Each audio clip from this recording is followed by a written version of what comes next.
আজকের মুভি এক্সপ্লেনেশনে জয়যাত্রা 2004 সালের আমজাদ হোসেনের কাহিনী নিয়ে তকির আহমেদের পরিচালনার একটা মুক্তিযুদ্ধের ছবি।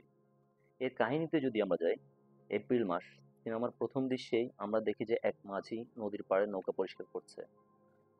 এরপরেই ছোট একটা সুখী পরিবার বিকালবেলা বাজারে যাওয়ার সময় স্বামীকে স্ত্রী কেরোসিন, নুন, খাবার তেল আনার কথা বলছে।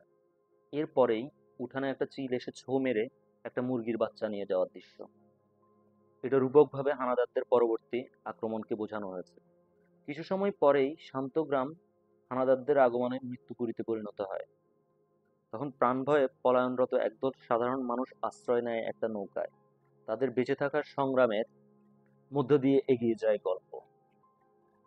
এই অনির্দিষ্ট গন্তব্য যাত্রায় প্রতিটি চরিত্র যেন এক একটি গল্প রূপকভাবে বলে যায়। আর ক্ষণে ক্ষণে হানাদারদের ভয়ে নদীর ঝোপঝাড়ে লুকিয়ে বেঁচে থাকার চেষ্টা তো আছেই। নৌকায় আমরা দেখতে পাই যে রামকৃষ্ণ, যিনি কিনা মুসলিমদের স্পর্শ পেলেই বলেন জাত গেল, সেই রামকৃষ্ণের নাতিকে যখন বুকের দুধ খাওয়াতে হবে আর তার ছেলের বউ সেটা পারছে না, তখন হাওয়া, বিপাশা অনেকটা জোর করেই ছেলের কান্না থামাতে সেই দুধের শিশুকে দুধ খাওয়ান। প্রথমে রামকৃষ্ণ আরে করকি করকি বললেও পরে নিজের কাছে নিজেই ছোট হয়ে যান। হাতে থাকা দেবীর পিতলের মূর্তিটা ফেলে বলে, তুমিই তো দেবী, আসল দেবী। অন্যদিকে প্রচন্ড বিপদে গর্ভবতী স্ত্রীকে নিয়ে তার স্বামী শামসুমন বলে, আল্লাহ, ঈশ্বর, ভগবান এরা কই? অন্য পাশে যক্ষ্মারোগী হুমায়ুন ফরিদি অনবরত কাশছে। তার কাশিতে প্রচন্ড বিরক্ত অর্থলোভী, যে কিনা নিজের স্বার্থ ছাড়া কিছুই বোঝে না তরফদার, যে নিজে ব্যাংক লুট করে সুটকেসটা নিজের সাথে রেখে সবাইকে তুচ্ছতাচ্ছিল্য, শুধু নিজেকে আর টাকাগুলা নিয়ে ভাবে। এই তরফদার চরিত্রে ছিলেন তারিকা নাম। এরই মধ্যে নৌকা ভেড়ায় একটা গ্রামে গ্রামবাসীর ঘরের তালা ভেঙে চাল ডাল সংগ্রহের চেষ্টা করছে মাহফুজ। তখন নৌকার মাঝি আলী সেই চাল নিতে অস্বীকার করে। তার মতে এটা চুরি, আর চুরির জিনিস সে তার নৌকায় তুলবে না।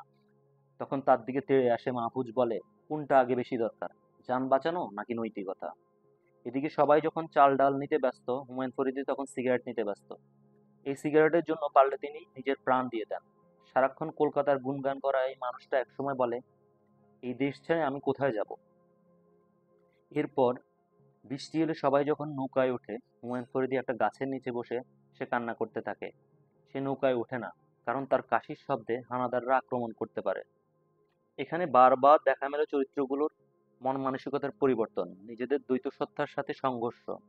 এভাবে চরিত্রের দোটানে দ্বৈতসত্তা আর পরতে পরতে বিপদকে সামনে রেখে এগিয়ে চলে নৌকা। এরপরেই অন্য পাড়ে হানাদার বাহিনী নৌকা দেখতে পেলে নৌকার সবাই নৌকার মাচার নিচে লুকায়। হানাদাররা নৌকায় উঠে বসে। মা বাচ্চাটার মুখ চেপে ধরে যাতে সে কান্না করতে না পারে। হানাদাররা নেমে যায় অন্য পাড়ে।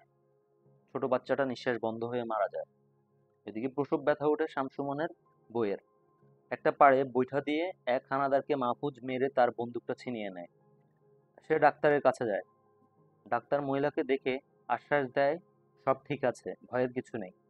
এদিকে ডাক্তারের এখানে লুকিয়ে থাকে কিছু মুক্তিযোদ্ধা, যাদের একটা বোট দরকার তাদের সহযোদ্ধাদের কাছে যেতে সামনে। মাহফুজ তাদেরকে আশ্বাস দেয়। এমন সময় হানাদাররা আক্রমণ করে। মুক্তিযোদ্ধা সহ মাহফুজ তাদেরকে রুখতে চেষ্টা করে। গোলাগুলি চলে, উভয় পক্ষেই নিহত হতে থাকে। এক পর্যায়ে মাহফুজের সাথে অনেকেই মারা যায়। টাকার ব্যাগ জড়িয়ে সব টাকা শূন্যে ছড়িয়ে গুলিতে ঝাঁঝরা হয় তরফদার তারিকা নাম। মাহফুজের হাতে গুলি লাগে। সে ছোট ইন্তেখাব দিনারের ছেলেটাকে, যে কিনা গুলি খেয়ে নিজের ছেলেকে বাঁচায়, তাকে নিয়ে নৌকায় ওঠে মাহফুজ, বলে আর কেউ আসবে না। নৌকা দ্রুত চলতে থাকে। নৌকার মধ্যেই বাচ্চা হয় ওই গর্ভবতী মহিলার। নতুন সূর্য। দূরে দূরে কিছু মুক্তিযোদ্ধা, সাধারণ মানুষ চিৎকার করে, এই দিকে পতাকা ওড়ে।